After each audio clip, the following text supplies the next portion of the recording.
Well, good evening to you all. It is Drought Update Thursday, and boy, do we have an update for you this week. Well, it's not really that big of an update, but we did see some small changes across the state. Let's talk about the drought situation. So just to let you know, on this particular map, moderate drought is basically the start of drought.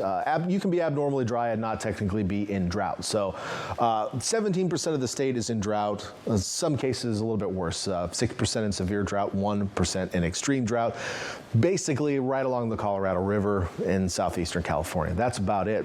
Big portion of the state's abnormally dry, but that has been reduced in size over the last few weeks due to all of the rainfall that they experienced in Northern California over the past couple of weeks. Further reduction of those abnormally dry areas this week was a small little section of Lassen County and maybe even a little corner of Modoc County, stretching into Washoe County in Nevada. So that was removed from abnormally dry. That brought us from, I think, 44% to 43%. So we did see a small reduction in Northern California. And of course, locally, our interior areas remain abnormally dry from eastern Santa Clara County to the Gavilan Range in Monterey County and also all of San Benito County. So still abnormally dry, but not technically drought. These areas also did get some decent rainfall at the end of November, but maybe just kind of caught us up, maybe still a little bit below normal in some instances. Not really any climate data, unfortunately, in that area. But either way, I wouldn't be too concerned about it. We're not technically in drought. So when will we see some more rain? When are we going to get a little bit more to add into the equation? Well, might be a little while. We've got high pressure and control here across the west coast. It's going to stay that way through the weekend. We'll have systems kind of passing by to the north, but maybe not quite making it all the way down to central California.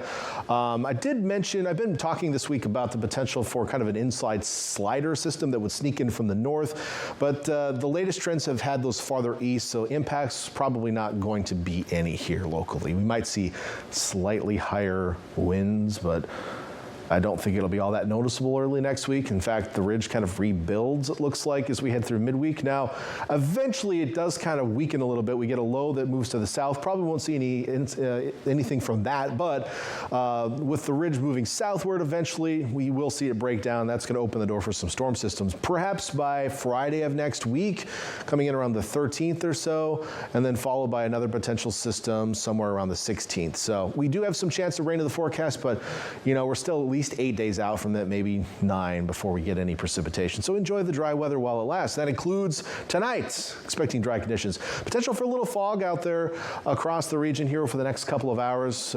We've had a little bit here at times, especially like near Marina. That's been one of the trouble spots the last couple of nights. So watch out for some patchy fog. Otherwise, we'll see mostly clear skies and just a few high clouds passing through tomorrow. Sunrise tomorrow at Moss Landing, 7:06. I choose that spot because it's kind of like, you know, it's the heart of Monterey Bay, as some people say. Future track overnight into tomorrow morning showing mostly clear skies. As I mentioned, that's going to be the case through the day tomorrow. Lots of Friday sunshine, light winds, warm afternoon temperatures. It'll be a cool morning. It is December after all, so it's hard to get a warm morning in December. I mean, even when it's warm for this time of year, it's still not warm, so take that as you will. We'll call it maybe mild, even though we'll be in the 40s. So the rest of the afternoon tomorrow, mostly sunny. Should be a beautiful day. Let's talk some temperatures, though. We'll get you to Santa Cruz County first with highs in the mid to upper 60s on the coast. Maybe a few spots hitting that 70-degree mark in the San Lorenzo Valley.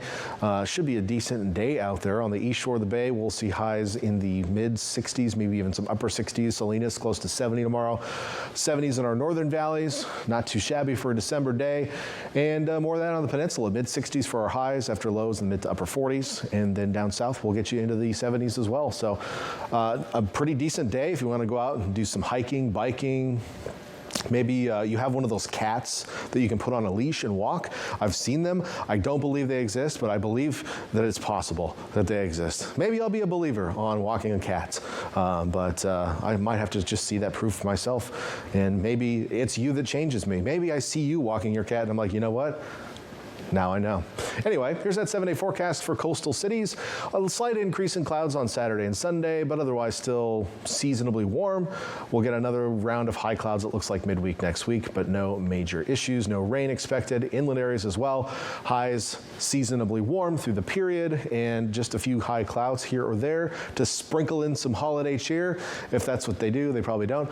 But either way, it looks pretty nice. So hopefully you can get out and enjoy it. Again, the return of rain probably starting close to next Friday, perhaps a little bit later than that. Back to you.